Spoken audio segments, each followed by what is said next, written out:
അപ്പൊ അതുകൊണ്ട് communist party എല്ലാവരും പറഞ്ഞത് മന്ത്രിയുടെ അയ്യൻ BJP ഉന്നതനായ നേതാവ് ഈ ഒരു 3-4-5 പേരുടെ ഒരു കൂട്ടായ്മ. അതാണ് കുറച്ച് വാട്സാപ്പ് ഗ്രൂപ്പ്. ഞാൻ അങ്ങനെ പറയത്തില്ല, ഇവരുടെ ഒരു കൂട്ടായ്മയിലൂടെ വിരിഞ്ഞ ആശയം, ആവിഷ്കാരം, സംവിധാനം എല്ലാം കരുതുന്നു.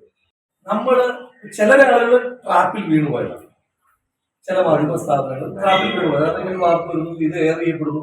ചില ആളുകൾ വളരെ സെൻസേഷനലൈസ് ചെയ്യുമ്പോൾ നിങ്ങൾക്ക് നിവർത്തിയില്ല, ഇത് കൊടുത്തേ പറ്റുള്ളൂ. നിങ്ങൾക്ക് ബോധ്യമുള്ള ആളുകളുണ്ട് അതിനോട് ആ സമയത്ത് ഇതിനകത്തൊരു കഴമ്പുമില്ല എന്ന് പറഞ്ഞ മാധ്യമപ്രവർത്തകർ. ഇതല്ല ഈ ട്രാപ്പ് ഒരുക്കിയവരും. ഈ രണ്ടും കൂട്ടരും നമ്മുടെ മാധ്യമപ്രവർത്തകരാണ് നടത്തുന്ന ഒരു ബോധ്യം. ട്രാപ്പിൽ വീണവരെ പറ്റി ഒന്നും ചെയ്യാൻ കഴിയില്ല, കാരണം ഒരു ബോധപൂർവ്വമല്ല ചെയ്യും. അപ്പൊ ഞാൻ പറഞ്ഞത് തെരഞ്ഞെടുപ്പിന്റെ മാൻഡേറ്റ് അട്ടിമറിക്കപ്പെട്ടതിനുള്ള അവസ്ഥ ഇതാണല്ലോ. പാലക്കാട് ജനങ്ങളുടെ മാൻഡേറ്റ് ജനഹിതം. ഇത് ആ വാർത്താ സമ്മർദ്ദങ്ങളുടെ ഭാഗമായിട്ട് പാലക്കാട് ജനങ്ങളെ സമ്മർദ്ദത്തിൽ വീഴുകയും എന്താകുമായിരുന്നു അവസ്ഥ. അത് ഒരു മറ്റൊരാൾക്ക് ഇതോടുകൂടി ഇതിന്റെ അവസാനമില്ല. അത് നിങ്ങൾ കൂടി അതിനെക്കുറിച്ച് ചില കാര്യങ്ങളൊക്കെ പുച്ഛിച്ചതല്ല. മാധ്യമ സുഹൃത്തുക്കൾ നിലപാടുകൾ ചില കാര്യങ്ങൾ ഇതിനു മുൻപ് നമ്മൾ കണ്ടതാണ്. നമ്മൾ തൃക്കാക്കര തെരഞ്ഞെടുപ്പിൽ ശ്രീമതി VD സതീശൻ നിർമ്മിച്ചു എന്ന് പറഞ്ഞ അശ്ലീല വീഡിയോ പറ്റി പിന്നീട് നമ്മൾ കേട്ടിട്ടില്ല. പുതുപ്പള്ളി തെരഞ്ഞെടുപ്പിന്റെ സമയത്ത് ഉന്നയിച്ച ഒരു ആരോപണങ്ങളെ പറ്റി പിന്നീട് കേട്ടിട്ടില്ല. അപ്പൊ ഇത്തരത്തിൽ ഇവർ ഓരോ വിഷയത്തിൽ വടകരയിലെ കാഫ് പിന്നീട് നമ്മളാണത് കേൾക്കുന്നത്. എനിക്ക് ഈ മാധ്യമ സുഹൃത്തുക്കളോട് നിങ്ങളിൽ എല്ലാവരെയും പറ്റിയല്ല പറയുന്നത്. പക്ഷെ നമ്മൾ പറയുമ്പോൾ ഞാൻ ഒരുപാട് സ്പെസിഫിക് ആകാൻ ഉദ്ദേശിച്ചില്ല. ജനറലി പറയുകയാണ്. ഈ സാധാരണ ഈ ക്ലാസ്സിൽ സ്ഥിരമായി വഴക്ക് വരുന്ന കുട്ടികളെ വഴക്ക് പറയുമ്പോൾ കേൾക്കുന്ന മുഴുവൻ ക്ലാസ്സിനകത്ത് ഉണ്ടായിരുന്ന കുട്ടികൾ തന്നെയാണെന്ന് പറയുന്നത്. നിങ്ങൾ ചില മാധ്യമങ്ങളെ ഇവരുടെ ഈ പ്രചാരണം അതിനേക്കാൾ വേഗതയും ആവേശവും കൊടുത്തിട്ടുണ്ട്. ഇപ്പൊ ഇങ്ങനൊരു വാർത്ത തിരുത്തൽ വരുമ്പോൾ ഞാൻ വെയിറ്റ് ചെയ്യുകയാണ്. ഈ മാധ്യമങ്ങൾ അന്ന് വാർത്ത കൊടുത്തിട്ടുള്ള മാധ്യമങ്ങളെ എനിക്കറിയാം. ആ മാധ്യമങ്ങൾ ഈ തിരുത്തൽ വാർത്തയ്ക്ക് കൊടുക്കുന്ന ആവേശം കൂടി ഞാൻ നോക്കും. അതല്ല എങ്കിൽ CPM-ന്റെയും BJP-യുടെയും ക്രെഡിബിലിറ്റി നഷ്ടപ്പെടുന്നതിന്റെ കൂട്ടത്തിൽ നിങ്ങളുടെ കൂടി ക്രെഡിബിലിറ്റിയാണ് നഷ്ടപ്പെടുന്നതെന്ന് അന്ന് വാർത്തകൾ വരുമ്പോൾ നിങ്ങൾ കൊടുക്കണം. പക്ഷെ വാർത്തകൾ സൃഷ്ടിക്കുന്ന ആളുകളാണ്, ബോധപൂർവ്വം സൃഷ്ടിക്കുന്ന ആളുകളായി നിങ്ങൾ മാറാൻ പാടില്ല. ആ ഒരു തെരഞ്ഞെടുപ്പിന് വേണ്ടിയിട്ട് അത് റീക്രിയേറ്റ് ചെയ്യുന്ന ആളുകളായി മാറാൻ നിങ്ങൾ പാടില്ല. അതിനകത്തൊക്കെ കൃത്യമായി നിങ്ങൾ BJP ഒരു സ്ഥാനാർത്ഥിയായിട്ടാണ് മത്സരിക്കുന്നത്. ഞാൻ നേരത്തെ പറഞ്ഞു, ഞാനൊരു ടെന്നി മത്സരക്കാരനാണ്, ഞാൻ തുടക്കക്കാരനാണ്. ഇതിനെ നേതൃത്വം കൊടുത്തിരുന്ന നേതാക്കന്മാരെല്ലാം തുടക്കക്കാരായിട്ട് തന്നെ കടന്നു വന്നത്. ആ വരുന്ന ഒരാളെ നിങ്ങളുടെ രാഷ്ട്രീയം പറയുന്നതിനപ്പുറം കള്ളപ്പണക്കാരനാണ്. വളരെ ബോധപൂർവമായ ഒരു അജണ്ട ഒന്ന് ആലോചിച്ച് നോക്കുക. എത്ര ദിവസമാണത് ഇവർ എന്നെ നിഴലിൽ നിർത്താൻ ശ്രമിച്ചത്?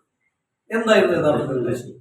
ഒരു തെരഞ്ഞെടുപ്പിന്റെ മാൻഡേറ്റ് ജനഹിതത്തെ അട്ടിമറിക്കുവാൻ ബോധപൂർവ്വ ശ്രമം. ഞാൻ ഈ സമയത്ത് ഏറ്റവും അധികം നന്ദി പറയുവാൻ ആഗ്രഹിക്കുന്നത്, ഇപ്പോഴാണല്ലോ പോലീസ് അന്വേഷണത്തിലൂടെയും മറ്റും നിഗമനങ്ങളിലൂടെയും മറ്റും പെട്ടിക്കകത്തൊന്നുമില്ല എന്ന് നടത്തി. പെട്ടിക്കകത്തും ഇവരുന്നയിക്കുന്ന രാഷ്ട്രീയത്തിനകത്തും ഒന്നുമില്ല എന്ന് തിരിച്ചറിഞ്ഞ പാലക്കാട്ടെ ജനങ്ങൾക്ക് ഹൃദയാഭിവാദ്യം അർപ്പിക്കുവാൻ ഞാൻ ആഗ്രഹിക്കുകയാണ്. ഇതൊക്കെ വിശ്വസിച്ച് മാൻഡേറ്റ് മറ്റൊന്നായിരുന്നു ഇന്ന് നമുക്ക് എങ്ങനെയാണ് ചർച്ച ചെയ്യാൻ കഴിയും.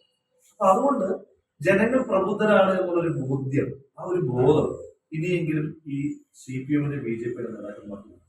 BJP രണ്ടാമത് നിൽക്കുന്ന ഒരു മണ്ഡലത്തിൽ BJP ഹീനമായ മാർഗം നടത്തുന്നത് കൺവിൻസിംഗ് ആണ്. അവർ ഒന്നാമതെത്താൻ വേണ്ടി ഏത് ഹീനമായ മാർഗം ഉപയോഗിക്കുന്നവരുമാണ്.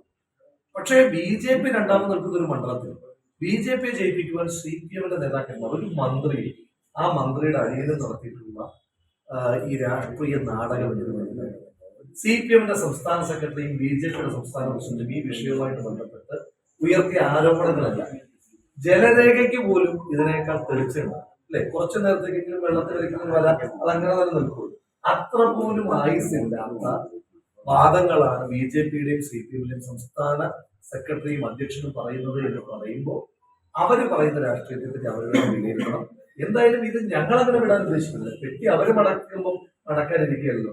നമ്മൾ ഈ പെട്ടി ഇനിയും മുന്നോട്ട് തന്നെ കൊണ്ടുപോകുന്നുണ്ട്.